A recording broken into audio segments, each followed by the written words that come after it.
Assalamualaikum warahmatullahi wabarakatuh.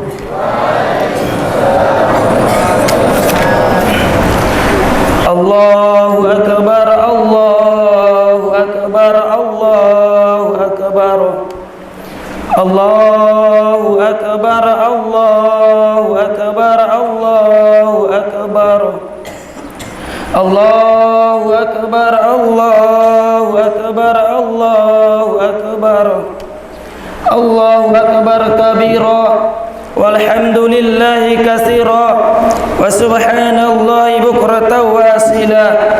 La ilaha illallah wa la na'budu illa iyyahu mukhlishina lahuddin walau karihal kafirun.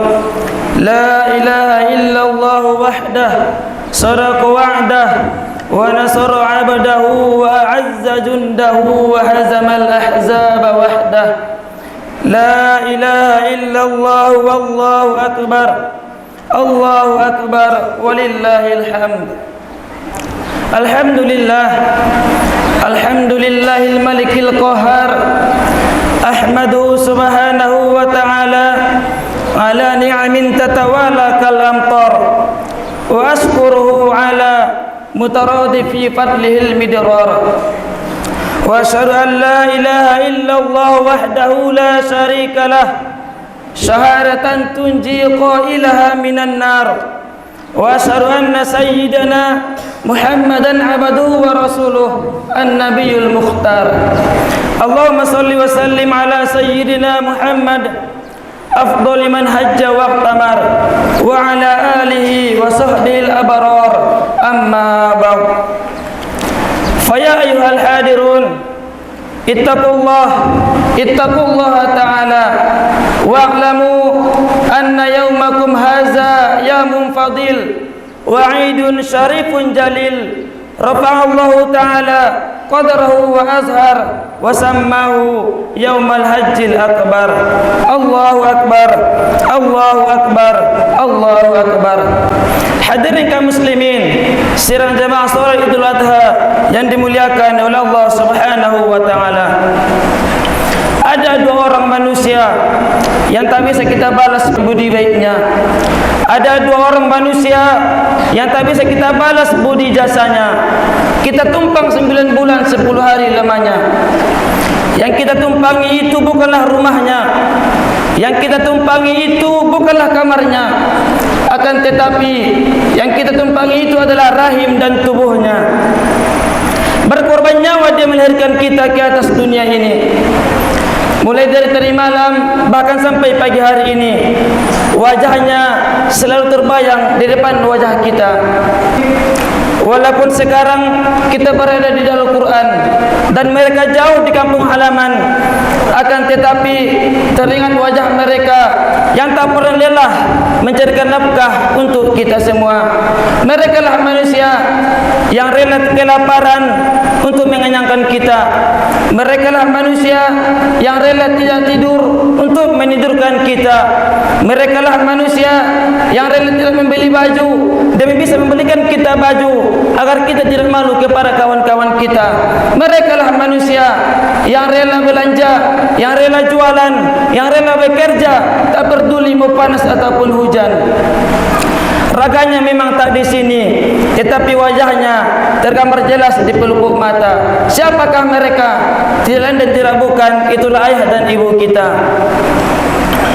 Kita teringat di hari lebaran yang lewat-lewat, kita masak lemang dan juga ketupat untuk menjamu saudara dan sanak kerabat.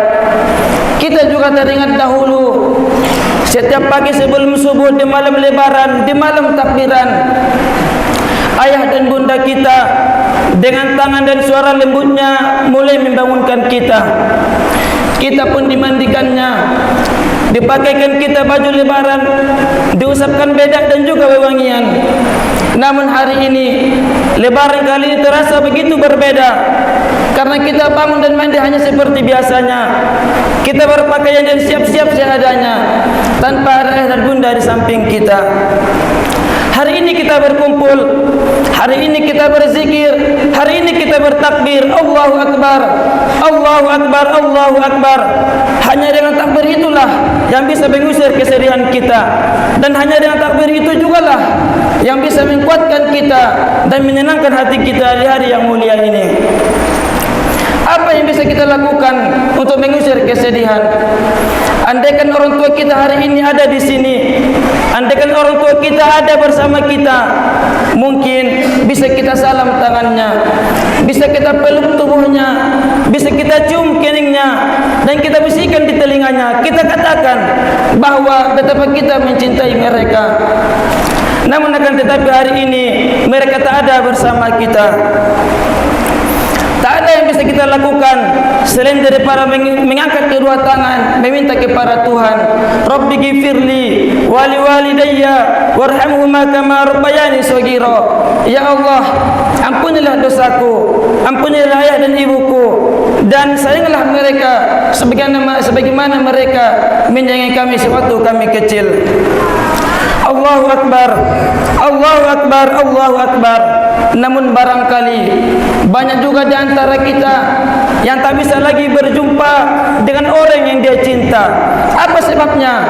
Karena mereka sudah duluan dipanggil oleh Allah yang Maha Kuasa. Tak ada lagi yang bisa kita buat. Kita tak bisa lagi berbuat apa-apa selain daripada mengirimkan sepotong doa, doa suci dari dalam hati kita. Apa doanya? Allahumma gfirlaha, ampuni ibuku ya Allah. Allahumma gfirlahu, ampuni ayahku ya Allah.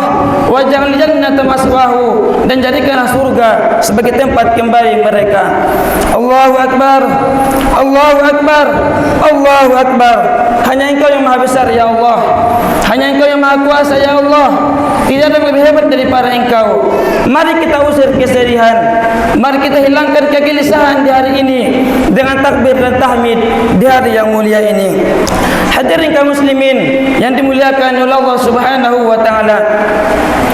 Hari ini kita hadir untuk melaksanakan salat Idul Adha. Namun banyak hikmah ibadah kurban yang barangkali belum bisa kita amalkan dalam kehidupan sehari-hari. Perlu kita ketahui bersama hadirin bahwasanya ibadah kurban ini sudah ada semenjak zaman Nabi Adam alaihissalam, yaitu ketika anak Nabi Adam Qabil dan Habil diperintahkan oleh Allah Subhanahu wa taala untuk berkurban sebagai persembahan mereka sebelum mereka menikah. Kemudian lanjut di zaman Nabi Ibrahim, di mana Allah Subhanahu wa taala memerintahkan Ibrahim untuk menyembelih anaknya Ismail alaihissalam. Kemudian ibadah kurban ini juga lanjut di zaman Nabi Muhammad sampailah kepada kita hari ini. Namun yang menjadi pertanyaan bagi kita hari ini adalah kenapa setiap kita berbicara tentang ibadah kurban yang diceritakan itu adalah kisah dan nama Nabi Ibrahim? Kenapa tokohnya bukan Nabi Adam? Kenapa tokohnya bukan Nabi Muhammad sallallahu alaihi wasallam? Bukankah mereka juga berkurban? Kenapa harus Nabi Ibrahim? Apa hikmah di balik ini semua? Yang pertama hadirin yang dimuliakan oleh Allah Subhanahu wa taala, ibadah kurban menceritakan kepada kita semua bahwasanya dahulu ada seorang manusia, ada seorang insan, ada seorang hamba Allah yang bernama Ibrahim alaihissalam. Dia diangkat menjadi seorang nabi. Dia termasuk Nabi Ulul Azmi dan mendapat gelar Khalilullah yang disayang dan dicinta oleh Allah Subhanahu wa taala. Kenapa Nabi Ibrahim mendapat gelar Khalilullah? Kenapa Nabi Ibrahim mendapat pendidikan seperti itu? Yaitu karena Nabi Ibrahim mampu melewati semua cobaan dan rintangan yang diberikan oleh Allah Subhanahu wa taala. Apa saja cobaan yang diberikan oleh Allah kepada Nabi Ibrahim? Yang pertama, Nabi Ibrahim itu diuji dengan seorang ayah yang tidak seakidah, seorang ayah penyembah berhala, bahkan berprofesi sebagai pembuat patung berhala. Ketika Nabi Ibrahim mengajak ayahnya untuk masuk kepada Islam, apa kata ayahnya? Diceritakan dalam Al-Quran, wa idh qala Ibrahimu li abihi Azar. Ketika Nabi Ibrahim berkata kepada ayahnya Azar, apa kata Ibrahim? Atattakhizu asnaman alihah. Wahai ayah, kenapa kau jadikan asnaman alihah? Kenapa kau jadikan patung sebagai Tuhan? Kenapa kau jadikan patung sebagai sesembahan? Apa jawaban ayahnya? La illam tantahi, wahai Ibrahim, kalau kamu tak mau berhenti mengajakku untuk menyembah Tuhanmu, kalau kamu tak mau berhenti mengajakku untuk masuk kepada agamamu, maka kamu akan aku lempar. Pergi engkau, wahjurni maliya, kata ayahnya, jangan pernah kau kembali lagi ke sini. Bayangkan hadirin, ketika Nabi Ibrahim alaihissalam mengajak ayahnya untuk masuk kepada Islam, ia malah diusir oleh ayah kandungnya sendiri. Allahu Akbar, Allahu Akbar, Allahu Akbar. Setelah diuji dengan seorang ayah yang tidak seakidah, Nabi Ibrahim pun diuji lagi dengan masyarakat dan umatnya. Ketika Nabi Ibrahim mengajak umatnya untuk masuk kepada Islam, apa yang terjadi? Bukannya disambut dengan baik, bukannya diterima dengan baik, Nabi Ibrahim malah ingin dibakar oleh umatnya. Harikuhu, kata mereka, bakar Ibrahim. Hari itu juga mereka kumpulkan kayu bakar, mereka nyalakan api yang sangat besar. Ibrahim pun dibakar oleh umatnya. Namun akan tetapi Allah berkehendak lain. Di sinilah mukjizat turun. Api tak mampu membakar Nabi Ibrahim alaihissalam.